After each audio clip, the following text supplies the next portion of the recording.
All right, thank you for staying with the Monday Report. You may have seen this online, a bit of complaints from Kenyans who just landed at the JKIA complaining about delays on the mandatory quarantine. And now joining me on phone is Dr. Patrick Amoth, is the Director General from the Ministry of Health. He's currently at the JKIA to ensure compliance.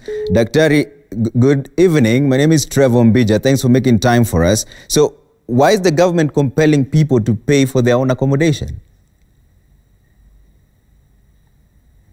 All right, so this is coming at a time when most people who have just landed at the JKIA are complaining that there's a lot of congestion. Some of them were saying they're being compelled to sign papers that they don't really know what's going on there. Some of them are also saying that they don't have enough money to be mandatory under quarantine for 14 days in hotel rooms that they had not planned for. So this is what we're trying to get the Dr. Patrick Amoth, who's the Director General, Ministry of Health, to just explain to us why this is so important at this time and why people are being compelled to pay for their own accommodation, and how many hotels are there that are privately owned vis-a-vis government-owned hotels. What would have been the best way of ensuring that the people who just landed at the airport have a seamless way of moving out from where they came from to a self-quarantine, or if it's a mandatory quarantine, where do they go? How will it be paid for? The CS earlier on today had mentioned that there's an appeal to the hotel owners that this is not a business plan that they had planned for. Therefore, if they were charging maybe 12,000 or 14,000,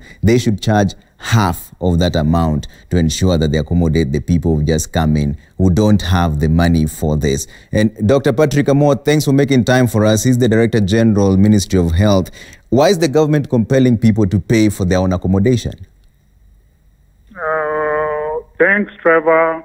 We are telling people to pay for their own accommodation because in our briefing yesterday by the chair of the National Emergency Response Committee, it was made clear to all travelers that anybody who is coming to Kenya will have to undergo mandatory quarantine at their own cost. But that communication was sent to all airlines through the Kenya Civil Aviation Authority. But what happens if you don't have the money, Dr. If you don't have the money, we have various cadres of accommodation from public institutions like Kenya Medical Training Center, Kenya School of Government, Kenyatta University, which are fairly affordable, to the four-star and five-star hotels of anyone's choice. So there's a variety of choice for anyone to be able to make. And because we believe we made this communication in good time to be able to make you decide whether we want to travel or not, then if you chose to travel, you chose it knowing the consequences. Yeah. And we have to impose this mandatory quarantine, not only for the good of the travelers, but for the public health good. Yeah.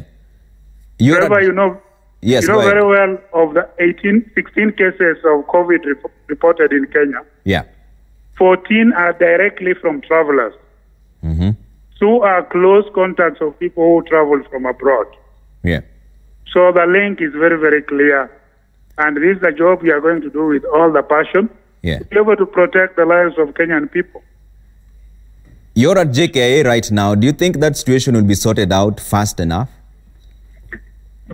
Initially, we had challenges, but because we have been able to get more capacity in various hotels, I think going forward we'll be able to address this situation very well. So what measures then have you put in place to ensure sufficient capacity for mandatory quarantine, like you call it?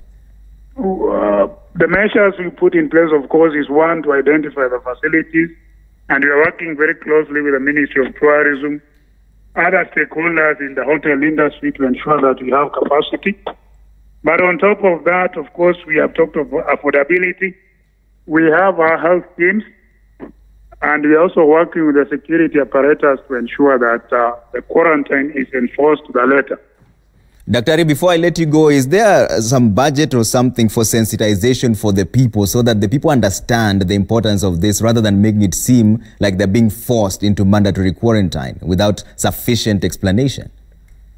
Indeed, Trevor, this has been our message throughout in our press briefs to the public, which we do on a daily basis since we reported the first case. The importance of quarantine. Initially, we were very lenient and we talked of self-quarantine.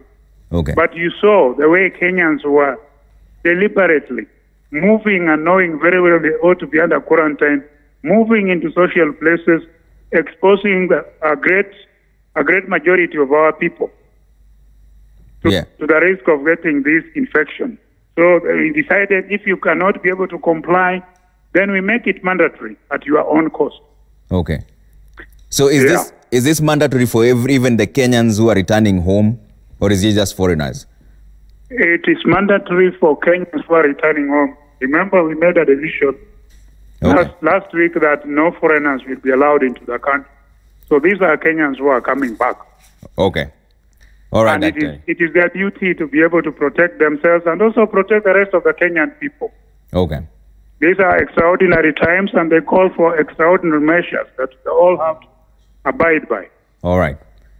Thanks for speaking to us, Dr. Patrick Amoth, the Director General, Ministry of Health, now is at the JKIA, saying that situation is going to be sorted out. There's a bit of a tussle between the Kenyans who are returning home, saying they've not been sufficiently informed on why they need to pay for themselves the accommodation for 14 days, which is what the Ministry of Health is calling mandatory quarantine. But it says that situation will be sorted out real fast. But for now, it's time for business.